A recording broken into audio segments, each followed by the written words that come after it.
Hello, string players of the world. Mr. Fitz here, and it's time for number 92, Can Can.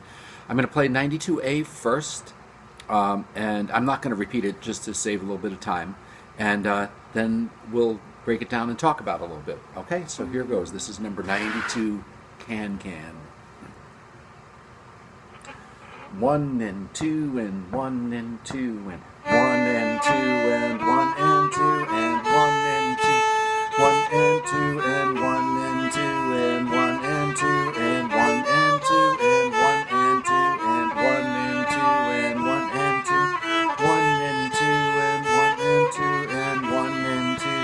1 and 2 and 1 and 2 and 1 and 2 and... Okay, so as I said, I wasn't going to repeat it just to save a little bit of time. Now, that's a really cool song. It's a world famous one. I'm sure you've heard it a gazillion times, right? And it's all based upon the scale that we've been playing all along, which is our D major scale. So the thing of it is, there's no new notes in this, but what they do is they take all the knowledge you have and they kind of put it all together in different ways to give you this song. All right.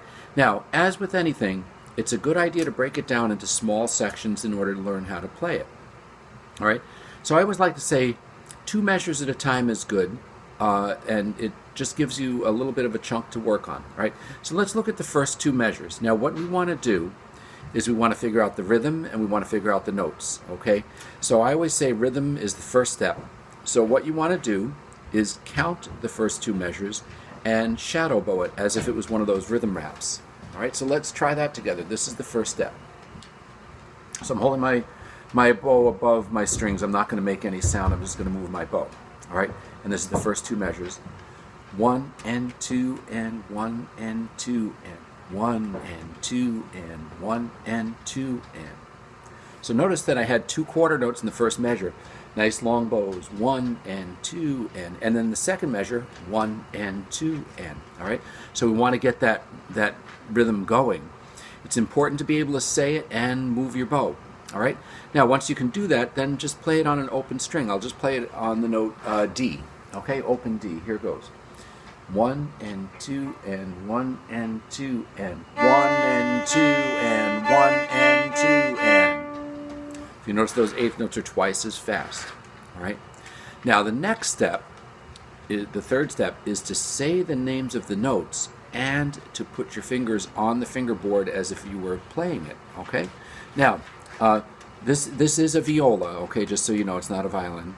So this is my D string right here, and this is my A string right here, okay? Now, so I'm going to say the notes and do my fingers. What I would like you to do, if you think you can do it right away, great, but if you don't know any of the notes or some of the notes, make sure you look them up and know the fingerings, okay? So you might want to pause the video. All right, here goes. 1 and 2 and 1 and 2. D, D, E, G, F sharp, E. Okay, watch that again. D, D, E, G, F sharp, E.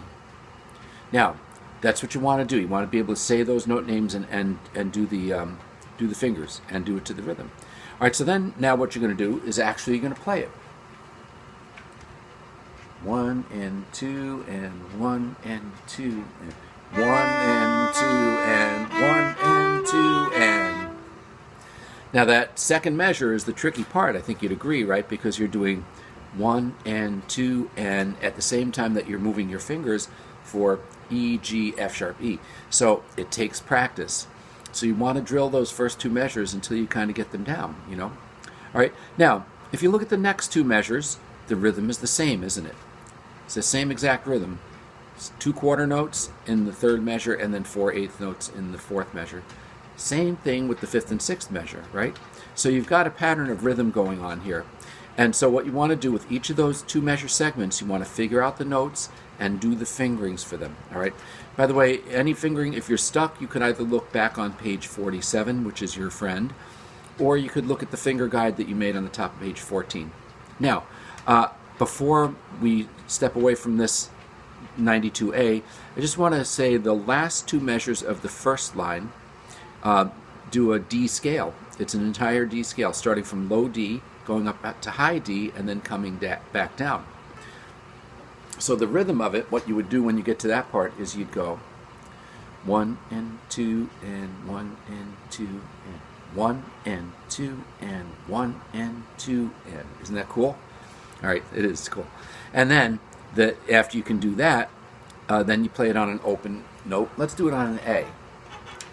1 and 2 and 1 and 2 and 1 and 2 and 1 and 2 and. All right? And then after you can do that, you want to say the notes. All right? And again, look them up if you have to. You don't rely on me to tell you them. All right? So here goes. 1 and 2 and 1 and 2. D, D, C sharp, B, A, G, F sharp, E. All right? D, D, C sharp, B, A, G, F sharp, E. All right, so that's what you have to do. Now, I know the fingerings here, by the way, for the viola and the violin are the same. Cello and bass people, your fingerings are different depending upon, which part of the scale that you're working on. But they're all the notes of the D scale, so, hopefully you should know all those by now. All right, so what you do is break it down a little bit at a time. Your goal is to try to play it along with me. If you have to go a little slower, you can use the speed control on the YouTube. It's in the lower right corner. There's a thing that looks like a speedometer, and you could set it at 0.75 or 0.5 if you wanted to kind of try practicing along. Okay? All right, cool. So that's 92A. Have fun.